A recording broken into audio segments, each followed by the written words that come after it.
Goddamn. All right. This is what I fucked up on. Episode 5. Backwards hat or forwards hat is always the question. Backwards. We're going always backwards. Huh? I'm not even wearing a hat That today, doesn't though. mean business. My flow's looking too sweet to throw a hat on Your this. flow is pretty nice. It's one of the first things I noticed. I got this weird, like dollar store 3-in-1 shampoo, and the conditioner part of it is like making my hair so fluffy. Sick, dude. Oh, it's cool. It just notified me that you're live. Oh, nice. That's pretty dope. You're alive too. Sick. Good to be alive. Good to be live. Good to be alive. Okay. All right. What up, YouTube live? Just set up the TikTok. We're going to play the song. We're going to get rocking. We got a good one today. The closer I get, the more buff I look. I noticed. So you got to back up. I got to move forward. It's like how they make actors look tall or short. Exactly. All right, we're hitting the song. We're going to listen to the whole song, get our minds right, and we're going to rock it. Let's get it. All right, should I add the business idea at the end since we're going to be heavy, or at the beginning? Yeah. Yeah. I'll just tease it. I'll just tease it in the. Between that and the last subscription one, service. What would be sick is if it's just like an app or a text service. And you just shoot out that text when you need it. And then there's like a 10-minute grace period. We don't know when they're coming. I mean, maybe they have like a little sensor. Like as soon as it does it, it like alerts us. See, that would be. You get all the black kids that are little gremlins to just. And then we can get creative on how we're gonna scare them. Pop up in the window, cloud mouse, bloody machetes, whatever it is. Yeah. Okay. Lucas, what up, buddy? Nice dancing. You got to dance to this song, Lucas.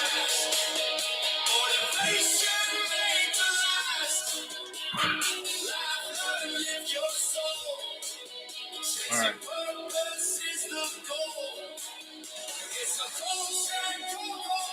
All right. Yeah, the cauliflower one I got some good feedback from.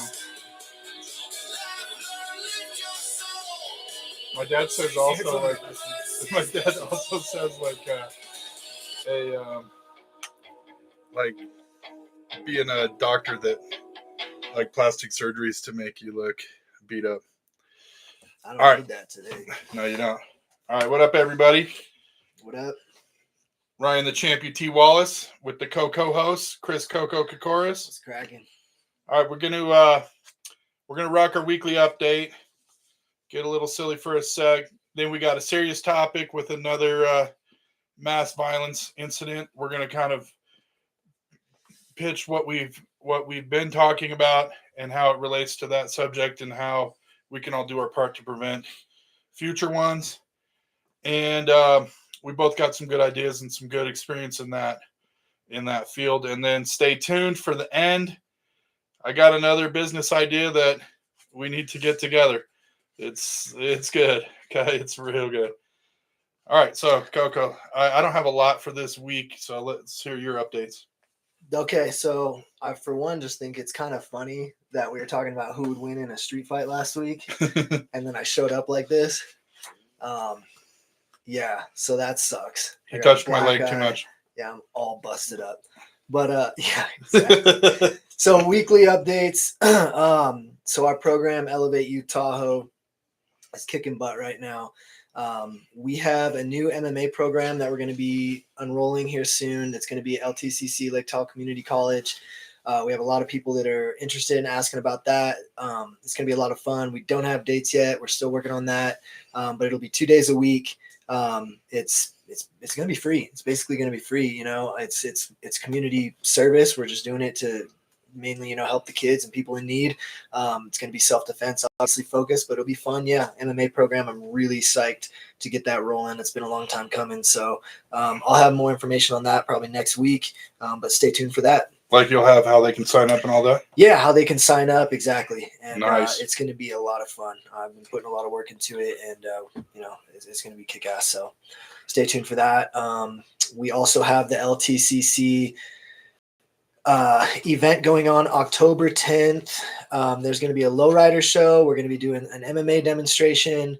We're going to be doing graffiti and a bunch of other fun stuff. That's going to be October 10th at the college.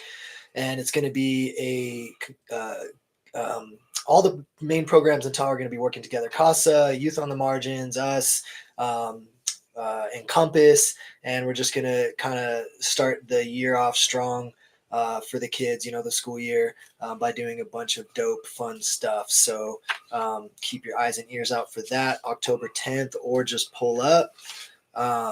Otherwise, we're going to be doing a weekly meet at TLAC. So if you're at TLAC, I'm still trying to lock down the days and times, but I'll be there once a week. Jameson's going to be there once a week. Cool. And so that'll be cool. And then only last little update I got is that we locked in a date for my pro debut. I don't know if we talked about that last time. We talked about it a little bit, but yeah. Okay. Date? A1 Combat, December 20th in Reno. Oh, nice. Yeah. A1. And do we have an opponent? Do we have anything like that? Weight class? No. Weight class 155. Nice. But no opponent yet. So, cool. But yeah, that's dope because A1 Combat in Reno is kind of rare. So yeah, they happen. I didn't even. What's the venue? I don't know yet. Oh wow. Yeah, but nice. A1 Combat is legit for sure. So, Coach Robert, hopefully you don't got a tournament that night. Yeah. December 20th, we got to go watch Coco fight in A1. And if he does, we'll all get down together. Yeah. That's what it is. Yeah, A1 Combat, don't mess around. There's no easy fights there, so that's what I wanted. So stoked on that. Don't touch my leg. I know, we're already like 5 minutes in. All right. Yeah, so I don't have much this week. I didn't do a whole lot except for organize my shed. Nice. I did hang this gladiator thing. I got all the power tools hanging on it, so that's sick. Pretty cool. Yeah. I feel pretty adult. All right, so we got to get into it, and I have a speech that I've given to the kids all the way back since when Sandy Hook happened. Okay, so you guys all know out there, we constantly have these news cycles where somebody goes and blasts up a school or a mall or a church or some other religious building or whatever, and most of the time they then take themselves out too, and it's just completely senseless and hard to make sense of it. And so almost every time one of those has happened is a weekday where I've had a practice afterwards, right? Right. And when you're in a school, the vibes are always low when one of those happens because the teachers are scared. The kids are thinking like that could be me, whatever. Mm-hmm. So I have to then get them charged up to have a practice where we're trying to kick each other's ass and where we're trying to do something violent, right? And it's very hard to make sure that they understand the difference between the violence we're doing and that violence. Got it. Right? So I'm just going to read the speech like you guys are the team real quick, and then we're going to get into the pod because this one's always gotten good. This is an old speech you had? This is old. This is all the way from Sandy Hook, which was like, I don't know how long ago, but I know this was 2 wrestling rooms ago. Oh, damn. And this was like, I was crushed on that day and had a bunch of kids. Like, it was like, obviously the whole talk of the school. And that was the one where like all the way down to kindergartners were getting gunned down. It was just so heavy. That's right. So here we go. Message that I give to teams after there's been a mass violence. How can we do something violent and aggressive when violent aggression has just hurt so many people? First, the world needs tough, good guys. Bad guys have an advantage because they have a desire to hurt good guys.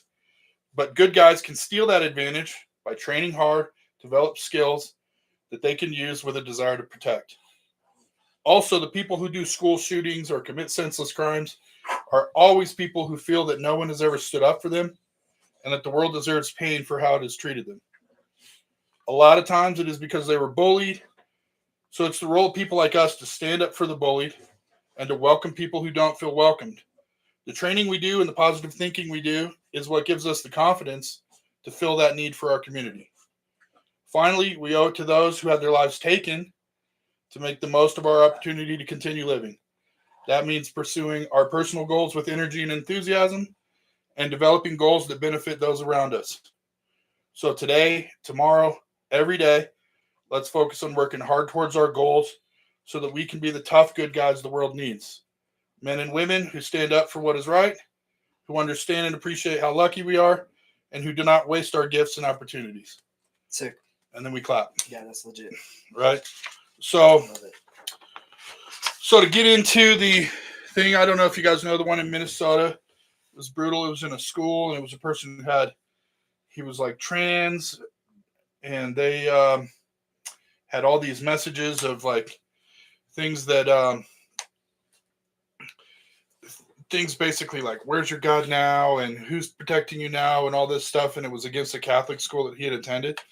And obviously, I don't know all the details of that, but it's obvious that he felt he was a certain way and didn't get the support with the people who should have been supporting him, and then didn't find the right outlet for it, let it build, and then, act it out. Yep. So, first thing to me, like, I know the world feels heavy right now for a lot of people. All right. I personally constantly feel life is good, but I also get a lot of messages, and a lot of the questions and concerns by the kids is that the world is dark and heavy and scary. And I know it's a lot of it because the kids just feel unheard, unseen, and disconnected. Right? What I propose as the counter to that is, first of all, like, I know I'm on TikTok, Instagram and all that. We're trying to promote ourselves, but limit that as much as you can and increase real world connections as much as you can. Oh, for sure. You know what I mean? Like, there's so much bullshit pressure on all that stuff. That's fake. It's fake, right? And so that's the other thing is when you're following somebody, especially you like middle school and high school kids really get tangled up. They're following somebody who's like on Instagram, they're so beautiful, or they're so cool, or their cars are awesome, or their vacations are sick, or whatever. Yeah. You don't have any idea how much of that is manufactured and created to look like that's how they're living. Yep. When they're actually just a normal, insecure, average person, just like anybody else. Or they are covering up or pitching something that just isn't actually the reality of how they're living. Mm-hmm. So one of the best ways to not feel less than by social media, get some goals related to something that you can do with your hands and your body and physically exert. Whether it's like right now, I've been doing a lot of gardening and shed work. It's the same thing as if I was in there training for a fight, or if you're training to get better at art, or if you're working on a car, or if you're building, a business plan for your future, anything it's like that. Impressive, the contrast between those two things too. Yeah. Gardening and yeah, I know. I'm the proverbial warrior in the garden. They were talking about me when they said it's better to be a warrior in the garden than the gardener in a war. I guess you're both. I'm both, but I'm the warrior in the garden. Well, I see what you mean. Yeah. You know what I'm saying? Like, it's better to be tough and do something chill than to be chill and then get something tough. Do something tough. I love it. Came full circle for you. So that brings us both to sort of redefining toughness. All right. So I'm going to give sort of the old school definition of toughness. And then he and I are going to just kind of talk about ways that we define toughness, like in terms of not throwing in the towel and that kind of stuff. Right. Mm-hmm. So old school view, and the one that too many people mistake, is being cold or mean or disconnected or unenthusiastic or emotional, or sort of like unempathetic, and not compassionate and like not showing that you care or feel or have vulnerability. Right. That's the old school thing. To us, to me and him, toughness is much bigger than that and much different than that. It's tough, to be good in situations where it would be easier to be bad. It's tough to sacrifice. Man, reminds me of a sick quote. It's tough. I can't wait for your sick quote. Yeah. It's tough to have a challenge and keep pushing towards the goal. It's really tough. It's really easy to throw in the white towel if you're getting pelted in the face. It's very tough to not, right? Absolutely. This sick quote real quick. Let's hear it, yeah. Greatness isn't measured by what you achieve when it's easy, by what you refuse to compromise when it's hard. Boom. Solid, right? Yeah. Right there, yeah, exactly. Oh, that's sick. Isn't that dope? Yeah, that's perfect. Yeah, I found that yesterday. And we want you to be great. I was waiting for my moment to tell it, so thank you. That was a perfect moment. Yep. So when we're talking about tough, good people, we mean resilience, we mean discipline, we especially mean protecting others and standing up for what's right. And what will happen is you'll get a school shooting or something like this, and all that happens is it gets politicized either direction. Right. Yeah. Red team thinks it's because people are trying to take away your rights. Blue team thinks it's because there's not strict enough gun laws. Right. Blah, blah, blah. And they go back and forth and they don't get to the root of it, which is what we've been talking about on each of the 4 episodes here, is that the root of it is we just need to populate the world with better, tough, good people who are protecting other people, and especially who are looking out for those marginalized people that are always the ones who are committing these acts, because they've just been hammered with not only social media, but then in real life, all that pressure. They don't get connected and they just get constantly bullied. Yep. And so, and that's something to think about too, like as a peer too, you know? Yeah. Bullying, like, it falls downhill. So, you know, don't do that shit. No. It's not cool. Like, I understand the benefit of a kid finding out that he is the smelly kid. Right. And we bust his balls and make him take a shower. Yeah. But it's different when this kid maybe like is questioning his gender, questioning his whatever, questioning, you know, their place in the world. Yeah. And you're constantly doing something mean. One real world example for me is there was a kid in my grade, and the kids voted for him to be the homecoming king. Okay. But this dude was a weirdo. Like, he had a ponytail. He wore this like weird jean jacket and stuff to bully him, to pick on him, right? Because he had said something. Did he get it? He got it. Yeah. Sick.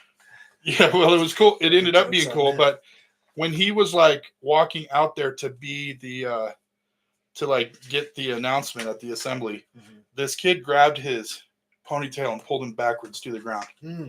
And I freaked. I bet. I shoved the dude off the bench and I whomped him hard. Good. I was tossing him around, picking him up and dropping him. Yeah. And like, I was like Raja Jackson, honestly. Like, out of control. And I didn't get in trouble.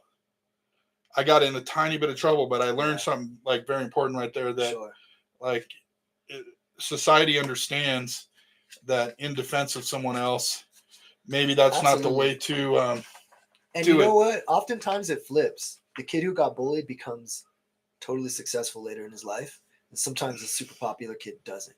Yeah. It's just something I've learned. So, you know, be careful who you judge and what kind of, you know, the identity that you stick on people, or like, I don't know, just the judgment you have for people. Well, yeah. And protect people, especially as you're growing up with them, because you don't know, man, that guy could end up being awesome, or you could have prevented. I was bullied. I turned out all right. I mean, I don't look too all right now, but no, I mean, it's just because I was late. I guess you turned out all right. Yeah, I turned out all right. But you know what? On that note, I have a theory that I was going to mention today. Yeah. That I think the cooler you are, the more coffee art you get. Coffee art? When you order a coffee. Okay. And check out what I got today on my coffee. I mean. Wow. If that, That's your you know what I theory? mean? How Yeah. many times have you had good coffee, Art? I don't know, but it doesn't Is get this much the better most than that. decorated? That's pretty decorated, dude. So Or that's my new theory. The cooler you are, the more coffee. Or is this barista just a tough, good person that wanted you to not feel marginalized because you look like you've been beat up and Because I picked was on? like I fell in a wood chipper. They might have felt sorry for me. Too. I say it's a good theory. If I got a coffee, dude, they'd be like, dude, Picasso. Every time I go in there, I get more coffee art. And so I'm like, today they might have felt sorry for me because I'm all beat up. At the same time, I'm like, you know what? I'll take it. Where'd you get the coffee? Let's give a free ad. Drink coffee, do stuff. Drink coffee, do stuff? That's it. I've never gone over there. That's my spot. Shout out, Drink Coffee, Do Stuff. Shout out. Maybe they could sponsor us. That would be sick. I go in there and spend enough money every day. So that was a good act they did, right? Yeah.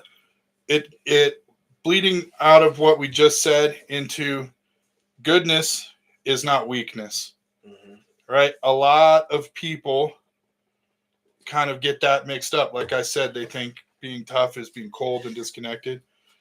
Being good is tough. It's really hard, especially like it's a lot easier for everyone to laugh at that kid than it is to get in a fight in front of everybody for his sake, right?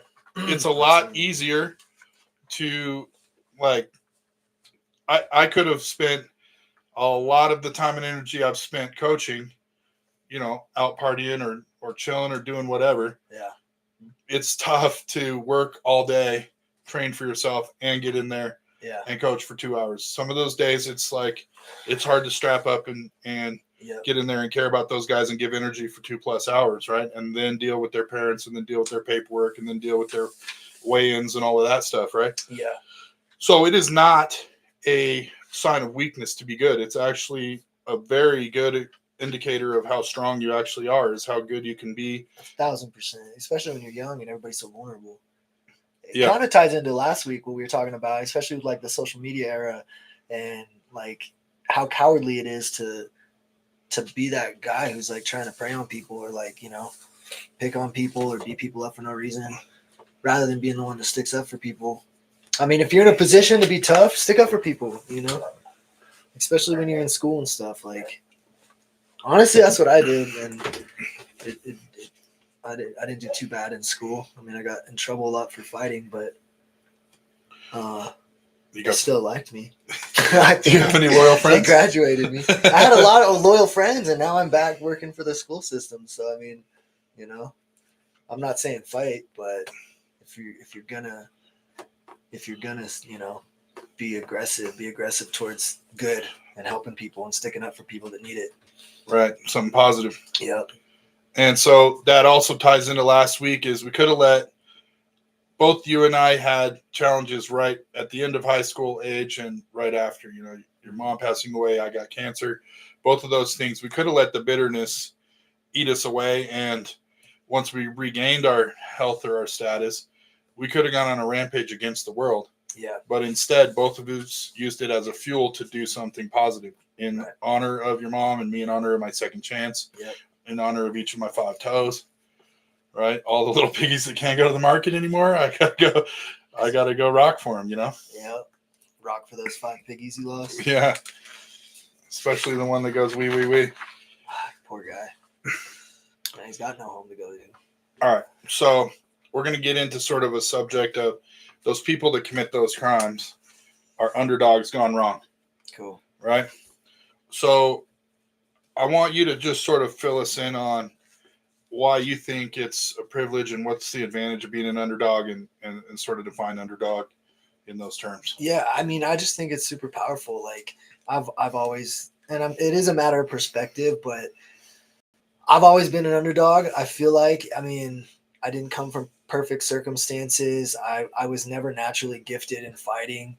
And I just think it's super powerful to be an underdog. I think that's what makes you great, is because you have that fire. I mean, so I just think that's a powerful concept, and if you are having things that are working against you, that you feel like things are stacked against you, then you might be an underdog. Then you might be in a perfect position to become great. Because that's just, that's good leverage. That's a good position to be in. And so are you resentful or thankful for the grind that it took for you to get to where you are? at first you always feel a little bit weird about it. You feel resentful, you feel attacked, but you know, the more you succeed, especially when you build your story and the more you have to help others, you definitely are grateful for those circumstances. And it's hard because life can be a bitch sometimes, you know, it can hit you when you're least expecting it. But if you can just work on practicing that skill of using those experiences as fuel, you know, then you can do great things. Yeah. And so kind of to tie into that same thing, I wasn't awesome at wrestling to begin with. And there's a lot of things I haven't been awesome at to begin with. But I learned early that I could always be the one who works hardest and sticks to something the longest and puts every extra energy I had into something. And especially with wrestling, it turns out that landed itself perfectly because that's what wrestling is all about. 100%. And same with jiu-jitsu and stuff. It's like long term, being the guy who grinds every day and improves their skills, improves their cardio, and improves their mental toughness. And then in the short term, when you're in the middle of a match, being the person that pushes past that one single moment where your mind's, the doubt in your mind is loudest, telling you, hey, you're tired, you can give up, let this guy get it. Yeah. And you say, shut up, I worked for this and I'm going to keep working for it now. Yep. And I'm doing it. And everybody who's ever competed has had that moment. For and sure. It becomes a habit, either direction. Yep. Giving into that voice becomes a habit, and telling that voice to shut up becomes a habit. And your power over it or its power over you comes and goes with how consistent you are with that choice you make in those moments. And what it boils down to is you cannot feel sorry for yourself. Right. You know what I mean? You cannot, because who's that super legit wrestler? Jordan Burroughs. Yeah. So he's got crazy determination, crazy story, and you can see it in great people when they've really been through it to the point where like they can push through because they're leaning on all those other times that they did. Yeah. You know, and so it's just a simple shift in like your perspective on things. Like, am I gonna feel sorry for myself and use this as an excuse, or am I gonna flip that and I'm gonna use it as fuel and just continue to do that until you build this great story where it's like you build a habit out of not giving up. And then when you're in real time, whether it's competition or whatever moment it is, when life hits, you're able to push through because you've built that resilience. Yeah. And you've built a person ready for that moment, right? Yeah. When you're bringing up Jordan Burroughs, it's actually perfect because he has this thing. On the first day of wrestling, he learned a double leg. And he says, I won my biggest matches shooting a double leg. And when I'm down by one with 10 seconds left, I'm shooting a double leg. I'm going to be the guy I built in the moment that it needs, right? And that was his first 155-0 run in international competition. That's crazy. Almost impossible. Like that's nuts. The margins are so thin, and he overcame it. He's awesome. That's crazy. All right, so then the next part of that, build mental resilience with sports, challenges, discipline. We keep going over that. Surround yourself with positive mentors and communities.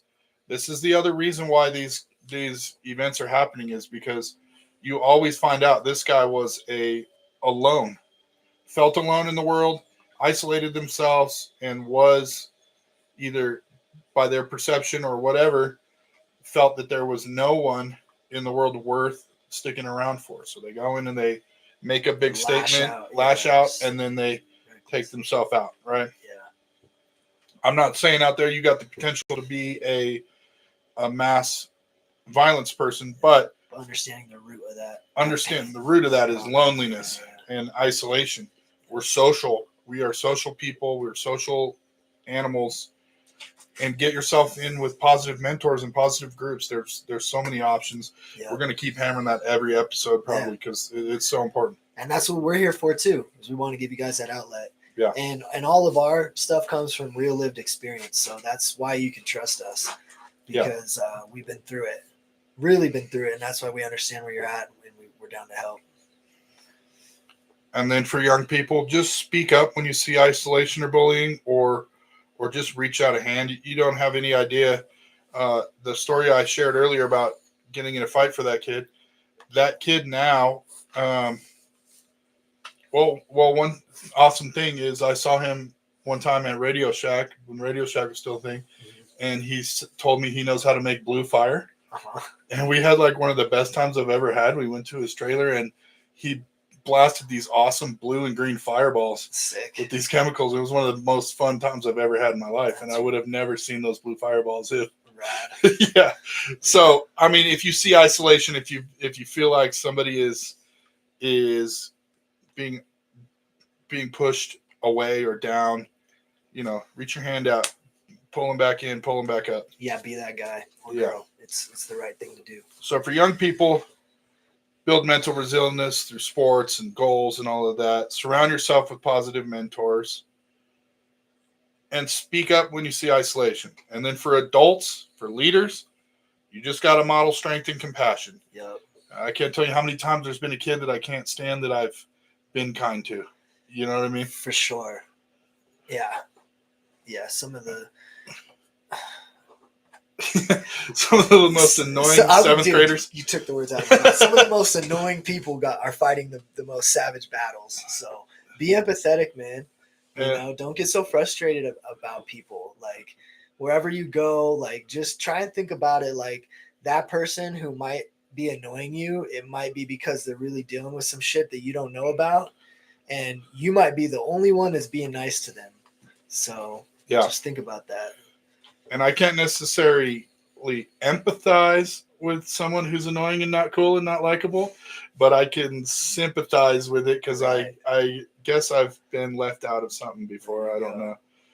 I guess I can sympathize because people do go on hikes that I would want to go on that I can't. Yeah. Maybe that's it. But well, I guess it's just a matter of like perspective too, because we're all weird. Some of us just can own it better. Yeah, maybe I'm just owning it. Yeah, I think you do. Maybe I am weird. Yeah, damn it. Me too. Yeah. Yeah, you're hella weird. Maybe just figured out how to own it, man.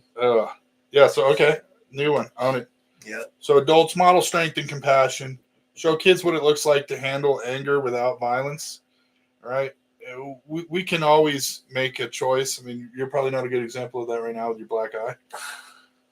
I don't know if you're going to explain what violence happened there, but I mean, it's what I do for a living, man. Okay. But I feel like I gave a little too much because I usually don't get bad black eyes like this, but it is what it is.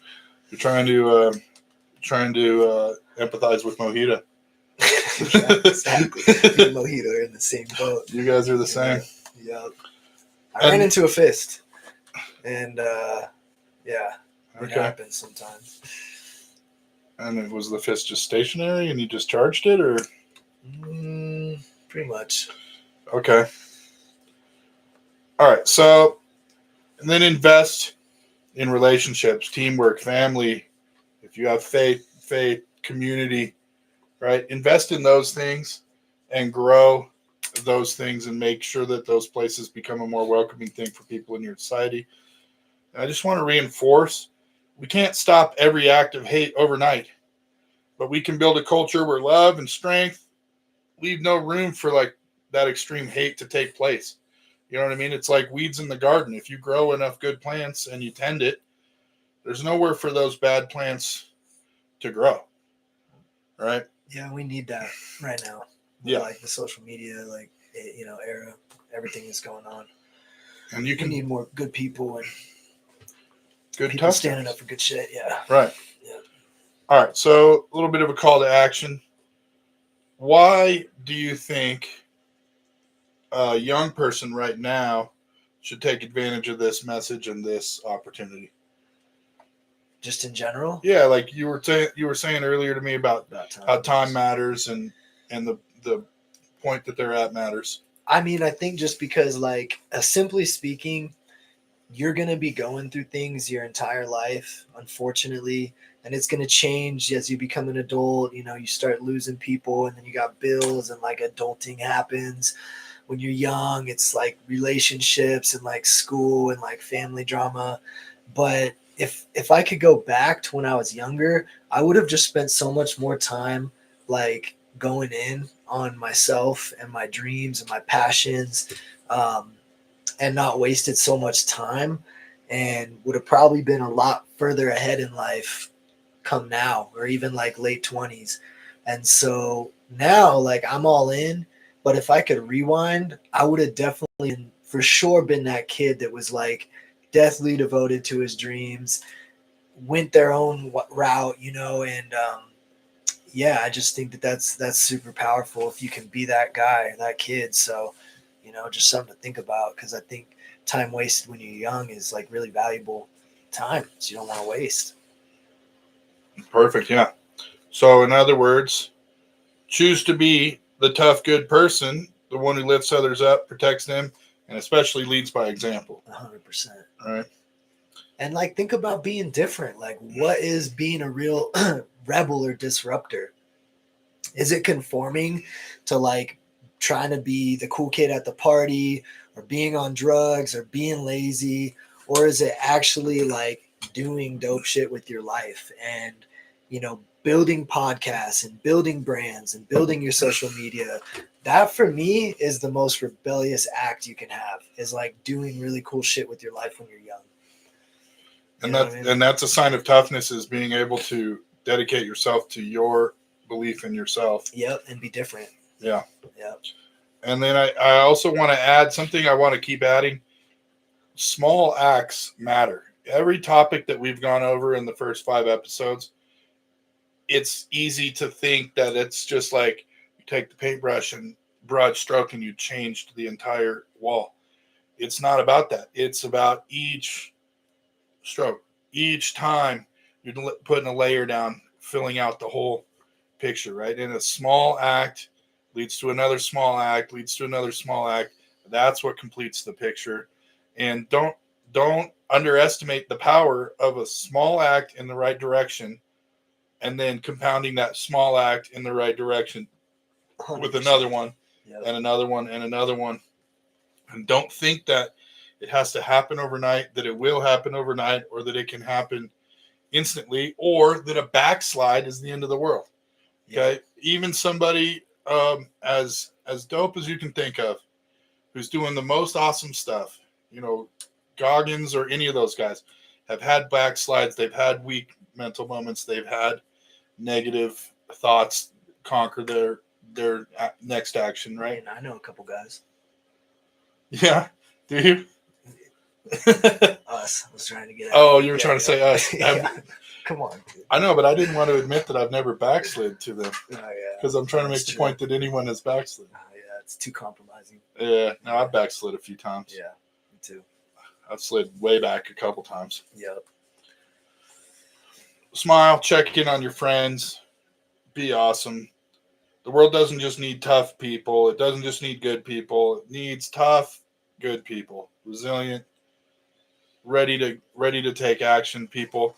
And then I want to add another pitch for a combat sport to you, anyone, is it also makes it so that if you're in the moment of one of those things, like when I was working in the school, I pictured weekly, maybe even more than once a week, what I would do if the guy came into our school, how I would attack him, how I would block the bullets with my robot leg. I got a plan to do like a high kick to block the bullet, and then come in. I've practiced my slams. I practiced my gun stealing moves. How would you block the bullets? You'd have to do like a handstand. You don't know how high I can kick, dude. I can kick with this leg. I have no hamstring. I can get this right in front of me, and I'm just gonna. And it's gonna do sort of stall in the air. No, I'm gonna block one bullet, kick it up, and then he's gonna. I see what you mean. And then he block it. Yeah. And then plant again, and then, yeah. Okay. And then like, also I'm like, look at this, dude. I got beef here still. Yeah, I could eat it. I could eat a couple to the chest. You could probably eat it. Like, I don't think Kevlar is stronger than this. Yeah. And you just take it, just pierce the first layer. Boom, just hold it, and then I'll flex and pop it out, scare him, and then I'll come get him.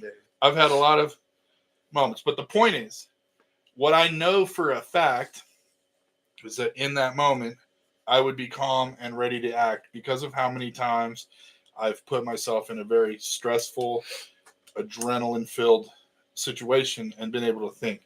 And it's like when I coach kids, freshman year or first couple matches, they come off and you ask them what happened or you're trying to talk through it. They cannot even give you one detail of what just happened. Then their match, like they, they're like, Right. oh, I don't know. And I'm like, do you remember when he was in on your leg or whatever? And they'll be like, no. Yeah. Then sophomores, juniors, 20, 30 matches in, they can start to be like, hey, what was that guy doing to me? Or like, Right. how come I couldn't stop that? Or why did that work or whatever? Yeah. And you can start getting some details. And then you get junior or senior who's had 50, 60, 70, 80, 90, 100 match type range. And you can go through piece by piece. You don't even need the film. You can talk to them about like, hey, you weren't grabbing the wrist with your hand right. You were pulling back this way, or that guy was getting to you right there because you're bringing your back foot forward or you're telegraphing this. That's just from experience. And it's not just from experience. It is from experience, but it's from the mental state of like your body learning that a stressful situation requires you to be calm and not hyper and going crazy. And you'll see a kid in his first matches, they're shaking around, freaking out. They're like throwing everything with as much. And then you see a guy who's hella good, like 100%. And they're calm. Like if you watch the high level guys in any sport. I've been there. And yeah, you've been there. And like for me, it's almost to the point where it's like a third person view. Yeah. It's like I'm almost watching myself do it. Yeah. Or like I'm like a spectator. Yeah. And my body's just going through. Yeah. That's how a lot of the guys were out in Thailand. When I fought in China, I remember in the back before the fight, they were just joking. They just, not a nervous bone in their body. And they'd be going out into a fat arena fighting in front of thousands of people on cameras on national TV. And, that's awesome. It was awesome. But just seeing their attitude and just seeing how calm they were, I was, whoa, this is crazy. And so not only is that valuable for the sport, but also you and I both know, because we've been in that state, that if we were at a store getting robbed, a school getting shot, a mall being attacked by a knife wielding guy or whatever happened in Texas not too long ago, that we would be the one to act. We would stop it. And we would also be calm and able to direct people and maintain our wits and not go into panic mode. Yeah. So I just want to encourage everybody, get in and train, do something. Even if you just practice regularly, you'll be able to protect yourself, your family, your friends, and strangers in one of those situations at a much higher level than if you're just reacting. And those guys out there that say, oh, you don't understand, I see red. Oh, those I see red guys would get whomped. Yep. Right? Yep. All right. I think we covered that. You got anything else to add to that? Nah, it's pretty solid. Yeah. All right. You guys ready for the moment you've been waiting for? It's kind of hard to switch gears from school shooting to something silly, but we're gonna do it. I got another business. All right, Coco, what is the best way to get rid of hiccups? Scare people. Getting scared, right? Yeah. You got the hiccups. Somebody scares you, they go away. Okay, we are in the gym with wrestlers and fighters and like tough kids. We have the employees ready. Mm-hmm. It's a subscription service. If you get hiccups, right? Service, but whatever. We'll figure out the model. Yeah. But you got hiccups, we will scare you. Dude, we will come and scare you and get rid of your hiccups. Subscription service. That's money, man. Yeah, that's a great idea. Like we'll terrify you, and if we have to attack you, I'm sure being attacked will get you. Oh, dude, that's the next level of subscription. Yeah, if you really, if hiccups are a real problem in your life and you can't get rid of them, you can subscribe for the next level, which is straight getting attacked. That's the platinum. Yeah, and we're not telling you how. The platinum level is straight getting beat up. Getting beat up. We'll beat the hiccups out of you. You'll for sure not have hiccups after. You might look like me, but you're not gonna have hiccups. No, you won't. You know what we need to do too we need an endorsement. There was a guy I heard about that had hiccups for like 40 straight years. Oh no. We need to get his hiccups out. I'm sure if I suplayed him onto the mat They'd be or gone for sure. yeah, they would definitely be gone. Yeah. I mean, he'd probably have a concussion, but we would deal with that. We'll deal with that later. I'd rather have a concussion than hiccups. 40 years of hiccups, you'll probably be fine with a concussion. Yeah, because I was trying to think of like something to match the cauliflower ear from last week, and I was remembering I was giving a speech, a serious speech too, kind of like getting the team ready to go, and this kid just kept hiccuping, and I told him to stop once, and then he did it again, and I just slammed my clipboard and picked him up and just dumped him on his ass. And he went away. He got up and he was like smiling. He's like, "Oh, they're gone. Thanks, coach." Oh, that's so funny. Everyone clapped. I love it. Yeah. So I think it'll work. But I mean, also, this is a good opportunity for anybody. It doesn't have to just be a tough person. You can be creative. Yeah. Like imagine somebody gets hiccups and then the clown costume shows up with a bloody machete and chases you or something. Dude, and you can pick what kind of way you want to get scared. Like, what are you into? Yeah. And then that's what will show up as. Guy hiccups and the phone rings. And he's like, "We have your daughter." Meet me in the park. He's like, "What?" And then next. Oh, it's funny. All right. So I don't know, hiccup hitters. Yeah. Something like that. I don't know. I got to get business names first too next time. I mean, I think we're 2 for 2 on business ideas. Yeah. I know. For sure. I think so. Yeah. Yeah. The cauliflower ear one. The cauliflower ear one. Yeah. If you guys are still with us, you didn't hear last week. Detachable cauliflower ear. That's the idea. We need to develop it and sell it. Every tournament, do it. We could debut it at your A1 debut. Oh, dude. Coco's cauliflower. Bro, you know that's pretty damn good. You know how stoked people would be if you throw out out samples into to the crowd? Clip on cauliflower ears. Oh my god. And the freaking nerds that would be walking around with like big old mangled ears. Yeah. That nobody would mess with. Oh my god. Yeah. We need it. Legendary. That's a phenomenal idea. All right. Especially if we could get cauliflower ears that are like match our cauliflower ears. Oh my god. Oh, dude, endorsements from like famous cauliflower ear people. Yep. Oh my god. Like you want GSP's ears Chuck or you Liddell, want Chuck Liddell's ears. Yeah. You want the Man, we gotta keep this to ourselves. Somebody's gonna steal this idea and make millions.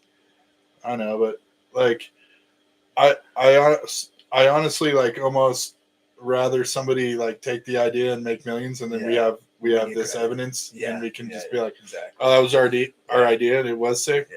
Then actually have to like do it, Right. and it's like I got some stocks on this thing. I don't even know what I'm doing, but I bought some stocks, right? Nice. And I almost rather like they go down so I can tell people I lost my ass in the stock market than it even does good. Like I feel like it's a better. Makes you sound more badass. Like, oh, I was doing great, and then I lost my ass in the market. Right. I got too aggressive in the investments. So funny. I love it. Yeah. All right. We're gonna play it out. Cool, guys.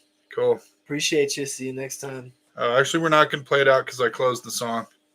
We're just gonna cancel you. Love you guys. Later. Later. All right. That was good.